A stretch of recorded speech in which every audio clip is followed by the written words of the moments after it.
What is up? Brendan here. So last week, I posted a video on the 11 goals you should achieve before age 30. If you missed it, you can see it here. One of the goals I mentioned was maxing out your contributions to your retirement accounts. A few of the popular accounts are 401ks, Roth IRAs, and HSA accounts, health savings accounts. I wanted to see how big an effect maxing out your retirement plans actually had on your overall wealth. So I did the math. But before we get to the results, even though my title may have given it away, I first want to review some of the details of each retirement plan. How do they work? How much are you allowed to contribute? And what are their special features? First up is the famous 401k. I'm sure you've heard of it. 401ks have to be sponsored by an employer, so hopefully you have access to one. It is a defined contribution pension plan, which means there's a limit to the amount you're allowed to contribute to it each year. For 2020, the maximum you're allowed to contribute is $19,500. If you're over age 50, then you can contribute an additional $6,500, so you can contribute $26,000 total. Often, employers who offer 401ks will also match your contributions up to a certain percentage, usually around 3%. So how would a 3% match actually work? Well, if your salary is $50,000 and you contribute at least 3% of that, so $1,500, then your employer will match that contribution. So they'll also contribute $1,500 to your 401k plan. You can contribute more than the $1,500, but your employer just won't match that amount. Some employers require a vesting period before you're allowed to access the funds that the employer has contributed to the account for you. Vesting is the amount of time you must work for your company before you have access to the funds that they have contributed to your plan for you. Your personal contributions to your 401k are available to you immediately, but there may be penalties on withdrawing these funds before age 59 and a half. But more on that in a minute. Employees use this vesting period to discourage employees from leaving the firm early. Regardless of your income, 401ks allow you to save and invest a portion of your income before taxes are taken out. While 401ks are great saving tools, they do have a few restrictions that are important to be aware of. There are two types of 401ks, the traditional 401k and the Roth 401k. The difference being the tax implications and the availability of your funds.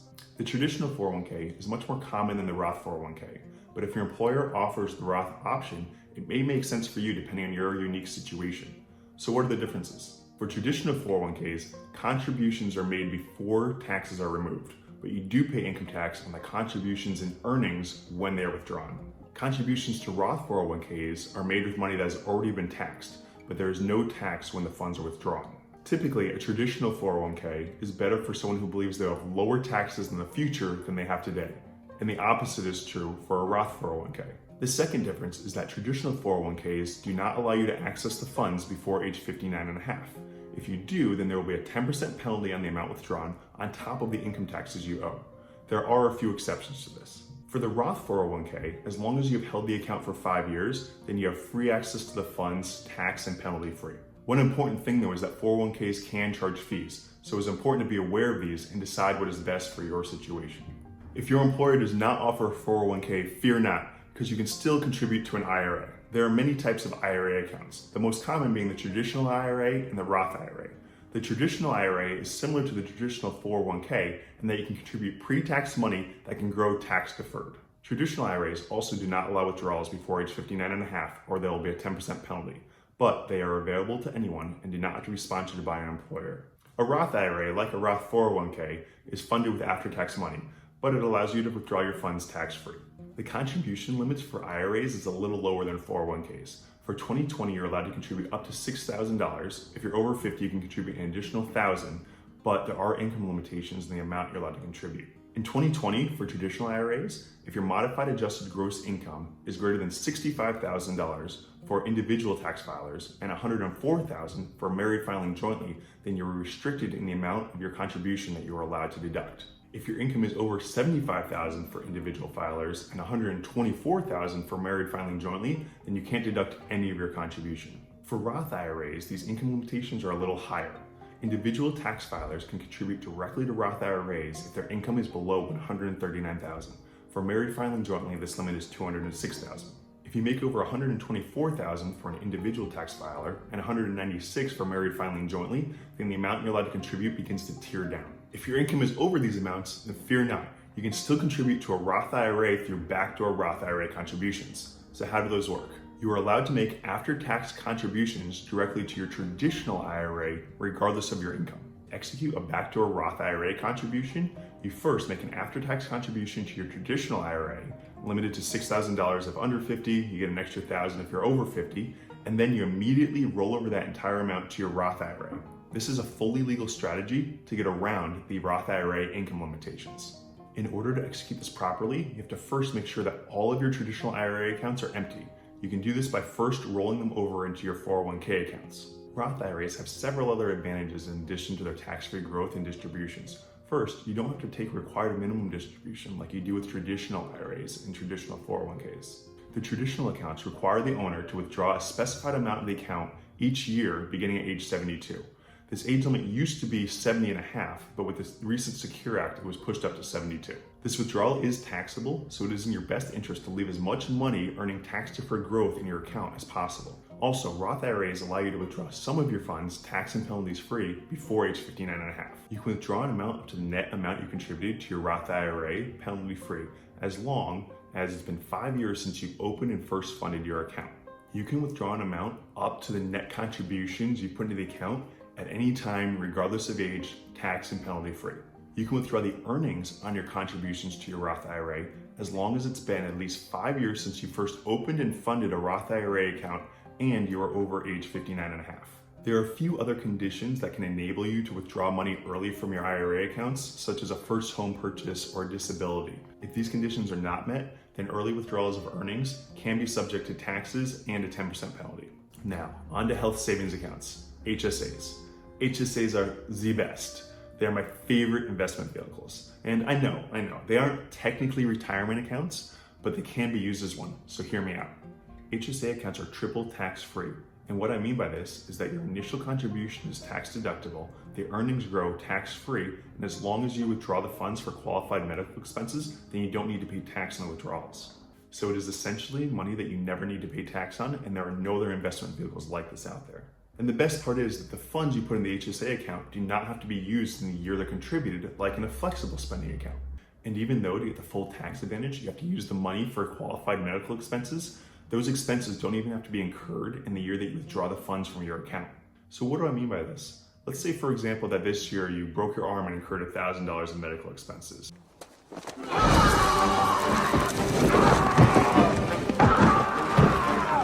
You could choose to just pay this bill from the funds in your HSA account, and that withdrawal will be triple tax-free.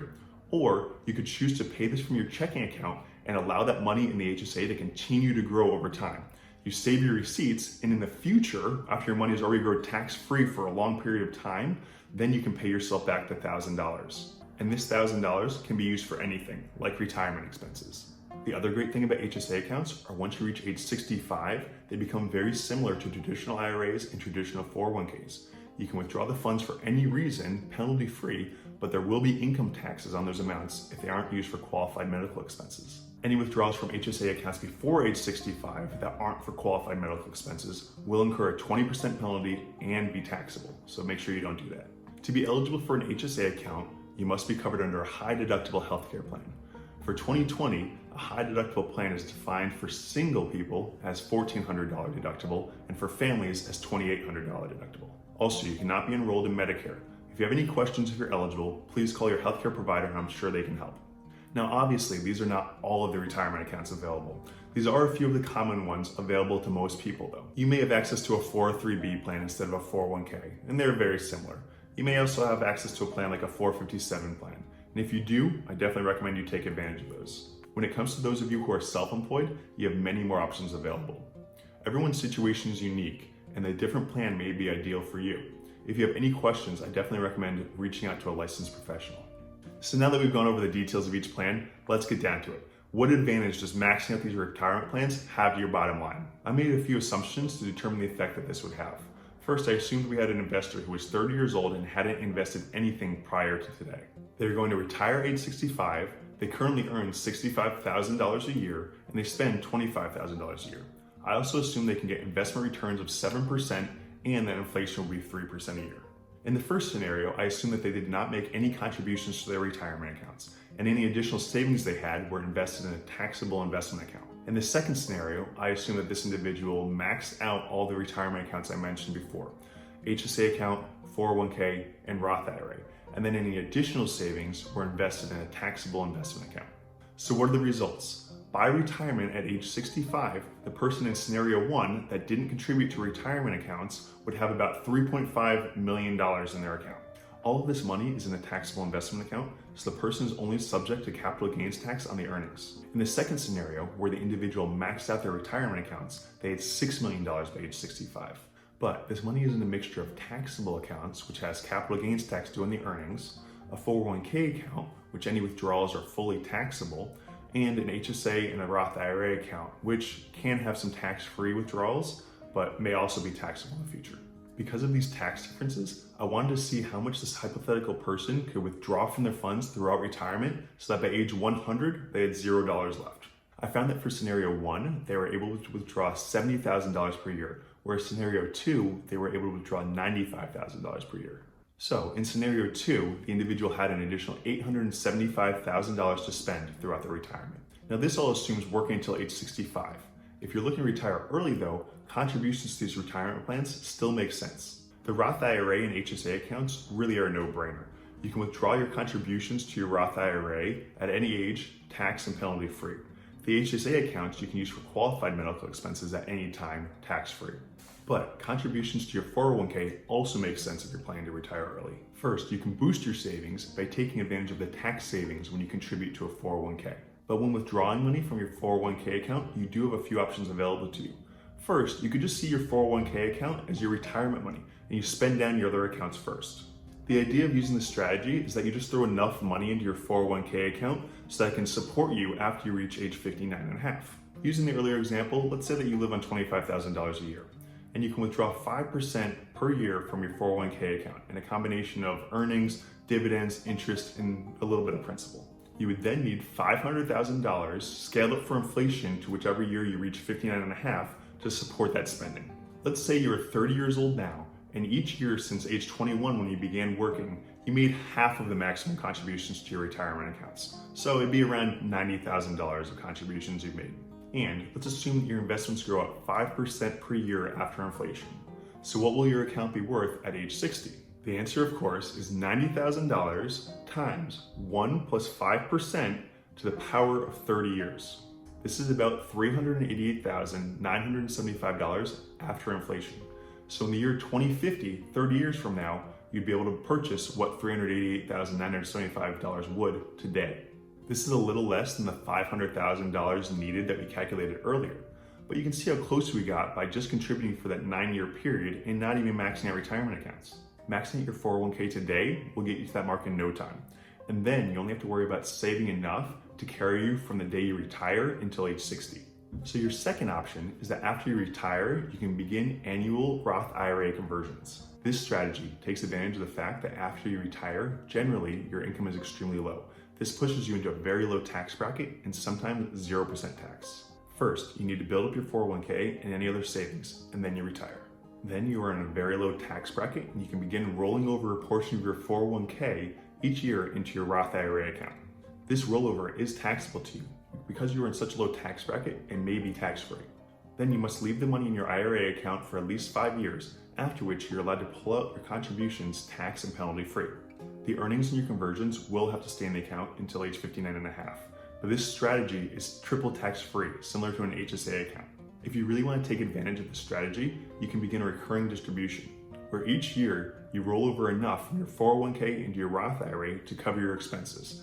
So using our example from before, if you live on $25,000 of expenses, then you convert $25,000 each year. You wait the 5-year required period, and then you begin withdrawals, and you can live off of that as long as your 401k lasts. You do have to make sure you have enough money outside of your 401k account to support you for that initial 5-year waiting period. Your third and final option is to begin substantially equal periodic payments, SEPP. This is also sometimes referred to as Section 72T. The government allows you to set up a stream of payments to yourself from your 401k account called substantially equal periodic payments. Essentially, the government prescribes a reasonable interest rate, which is currently 2.03%, and then you can withdraw this amount each year from your 401k account. You can begin withdrawing these equal payments from your 401k account each year, but the catch is that once you begin, you can't stop until you reach age 59 and a half. There's a simple calculator that I'll link in the description below, which calculates the amount you can withdraw from your 401k account each year, depending on its balance. Currently, for each 100 grand you have in your 401k account, your SEPP payment is calculated at about $3,000 per year. Obviously, this won't support you throughout your entire retirement, but it could help if you're a little bit short. Depending on how long you work, your 401k account may not be enough to support you throughout your entire retirement, even if you take advantage of one of these strategies I described before. While I still advise maxing out all tax-deferred retirement accounts available to you, like the 401k, you may need to also save elsewhere simultaneously. My own strategy is to invest in 401k accounts, but I also invest in taxable accounts, Roth IRA, HSA accounts, and I own some rental properties that pay me income. So are you maxing out the retirement plans that are available to you? Is there anything that I left out or missed? Tell me about it in the comments below. Also, if you like this video, please like and subscribe so that you don't miss any future videos. Later.